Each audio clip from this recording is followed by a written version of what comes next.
So let's do these booty chronicles, BBL surgery chronicles. There are some things that I've noticed post operation, which people refer to as post op. Um, I probably should have started this series a long time ago, but I just thought it was something that I was personally experiencing. Nevertheless, I also now understand that with me not being A, the first person, or B, the last person to have a surgery such as lipo or a transfer of fat,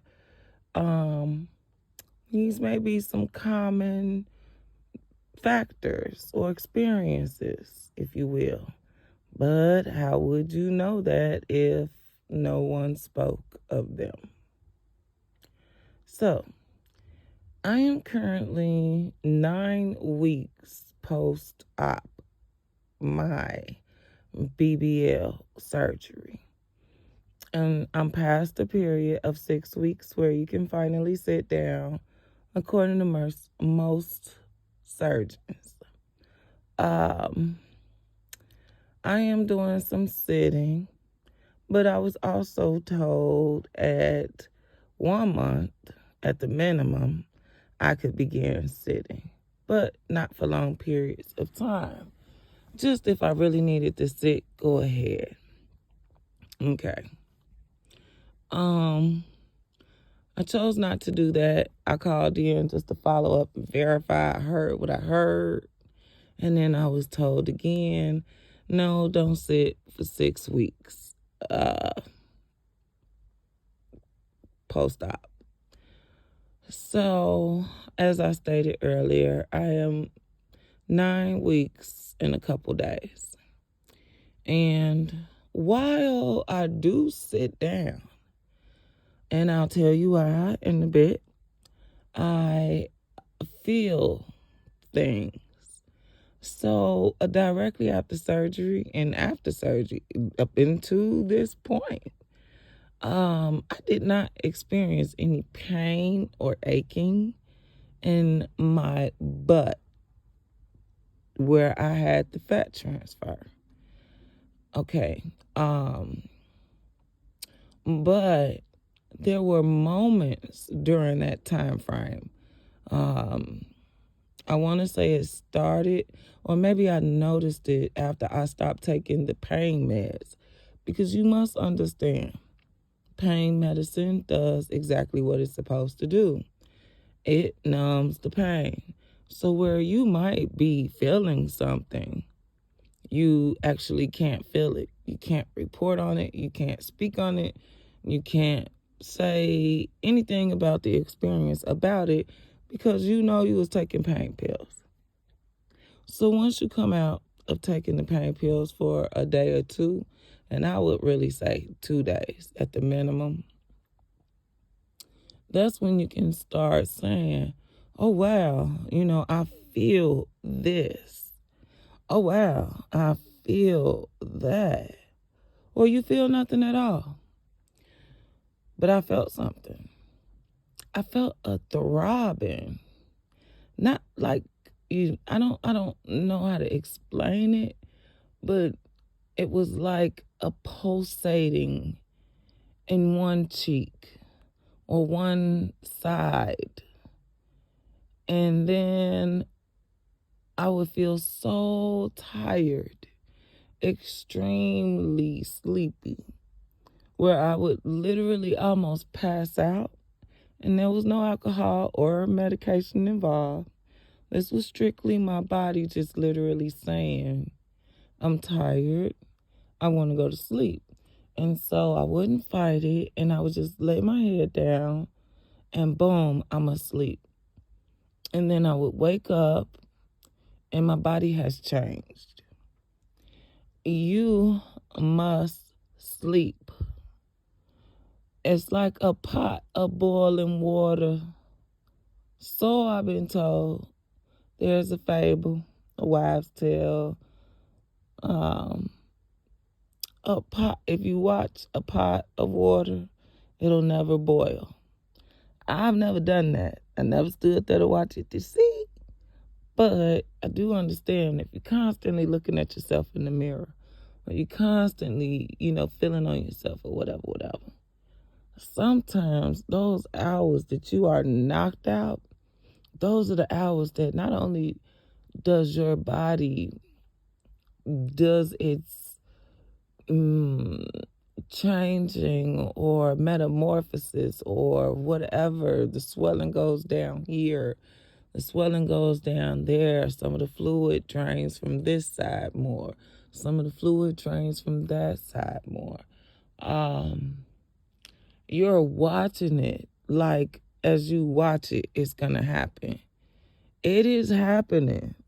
But even you can keep up with a magician. And we know they're all fake. They're phony. It's a act. So, here I am at 9 weeks.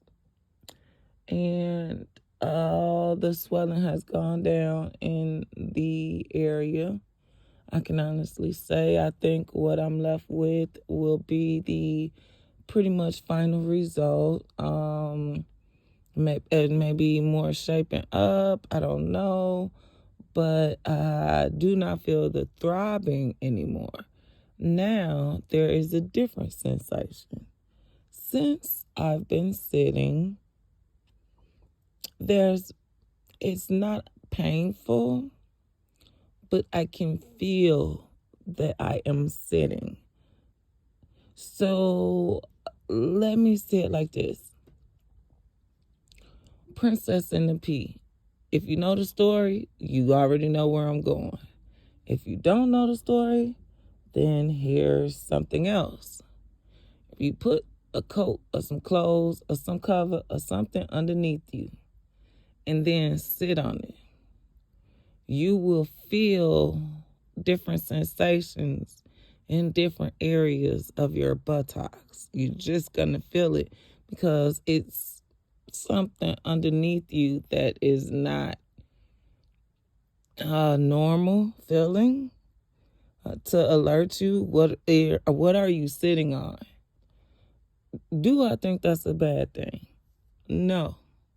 I believe those are, one, your nerves and everything else, because you've been off your backside for 6 weeks, straight up.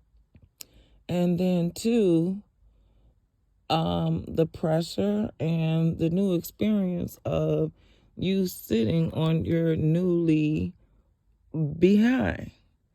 And so when you sit on it, there is a sensation going on, but not painful, or at least not for me, just noticeable. I'll also say there's this thing called the fluff fairy. So I've been told, or I've researched, I've seen videos about I don't know how to describe a fluff fairy, but I would assume it has something to do with you transitioning from no longer staying off of your backside to now being on your backside. And with the transition of being on your backside, you're now applying pressure. So that's a different feeling. And that is probably what causes the fluff fairy to come on along. If you're following what you need to do, you're supposed to wear it after 6 weeks when you can sit. And this is my opinion. After 6 weeks, you can sit. And at the 6-week mark, the doctors want you to wear your faja for only 12 hours a day. So that means you can choose to wear your faja for 12 hours a day in the morning or in the night. But no matter what, you can sit on it. So for you girls that have the hard behinds It's probably because you didn't sit or you wore your faja too much or a combination.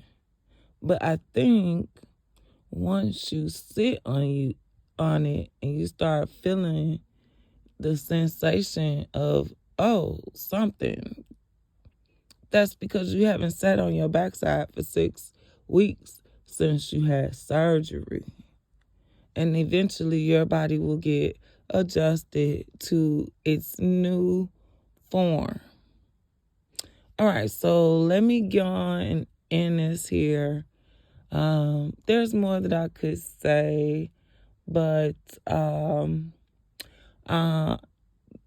maybe you guys want to add and let me know what your experience has been.